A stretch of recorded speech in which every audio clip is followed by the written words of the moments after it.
Мен Жуматова Назгүл Ниматовна, Исхак Разаков атындагы номер 7 орто мектебинде 2015 жылдан бери тарых, адам жана коом сабагынан мугалим болуп эмгектенип келатам.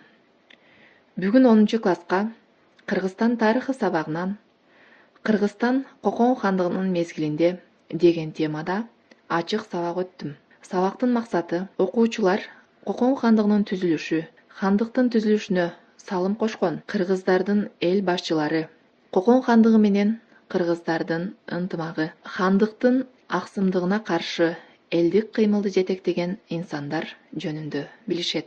Өтүлгөн тема боюнча өз ойлорун айтуу менен пикирлерин коргой алат. Окуучулар эли жерин сүйүүгө, аны көздүн карегиндей сактоого тарбияланат. Сабактын тиби жаңы материалды өздөштүрүү.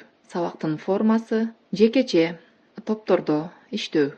Сабактын башында окуучулар кыргыздын улуттук аспабы, комузга жазылган чептердин аттары менен топторго бөлүндү. Саламдашып алгандан кийин топтордо алтын эреже кабыл алынып, топ башчыларын бекитип алдык.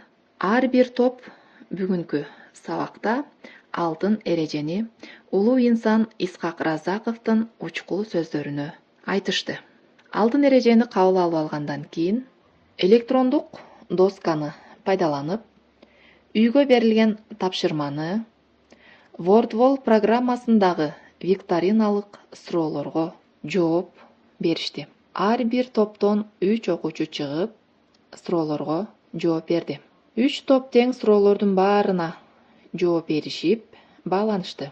Ар бир топко берилген суроолордо болжолдуу кайра суроолор жаралып, жаңы темага киришүү аркылуу өтүлө турган теманын мазмунун ачып алдык. Жаңы тема Кыргызстан Кокон хандыгынын мезгилинде. Жаңы теманын максаты, планы менен окуучулар тааныштырылып, теманы слайд презентациядагы тарыхый инсандарды баяндоо аркылуу окуучуларга түшүндүрмө берилди. Теманын мазмуну менен таанышып чыккандан кийин окуучулар үчүн топтук тапшырмалар берилип, биринчи топ фишбоун же болбосом балыктын скелетине окуянын көйгөйүн, себептерин, фактыларын жана тыянакты чыгарып беришти. Экинчи топко суроолуу ата тоштор, кыргыз тили менен интеграцияланган тапшырма берилди. Окуяны окуучулар суроолуу ата тоштор менен жөндөп беришти. Үчүнчү топ түстүү картада сан кыймылы же болбосом түндүк түштүк аймактагы окуяларды мезгилине карап иреттүүлүктө жайгаштырышты.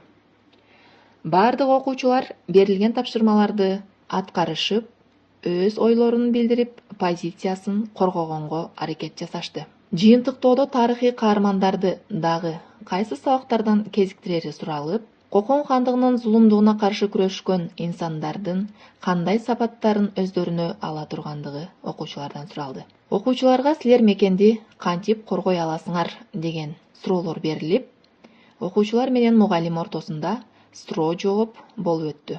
Рефлексия жол чырагы аркылуу өткөрүлүп, окуучулар өтүлгөн темага канчалык деңгээлде түшүнгөнүн жол чырактын түстөрү аркылуу белгиледи. Бүгүнкү сабактын ар бир этабында окуучуларды жекече, топтук, калыптандыруучу сабакты жыйынтыктоодо мугалим тарабынан суммативдик баалоо жүргүзүлдү. Бүгүнкү сабакта окутуунун активдүү жана интерактивдүү методдору колдонулду. Колдонулган усулдар суроо жооп, түшүндүрмө, демонстрациялоо, интеграциялоо, функционалдык сабаттуулуктун усулдары фишбоун, сурама ата тоштор жана сан кыймылы пайдаланылды. Көрсөтүлгөн көргөзмө куралдар, санариптик платформалар, колдо жасалган буюмдар окуучулардын таанып билүү жөндөмдүүлүгүн арттырууга, тапкычтык сезимдерин ойготууга, өз алдынча ишмердүүлүк жүргүзүү менен эмгекке тарбияланууга багытталды. Окуучулар бүгүнкү сабакта активдүү катышып, өз ойлорун айтып, суроолорго жооп бере алды. Топтук тапшырмаларды ынтымактуу аткарышып, өз ойлорун коргогонго аракет жасады. Сынчыл ой жүгүртүүсү өнүктү. Бул сабакта окутуунун активдүү ыкмалары өз жемишин берди. Бүгүнкү сабак өз максатына жетти.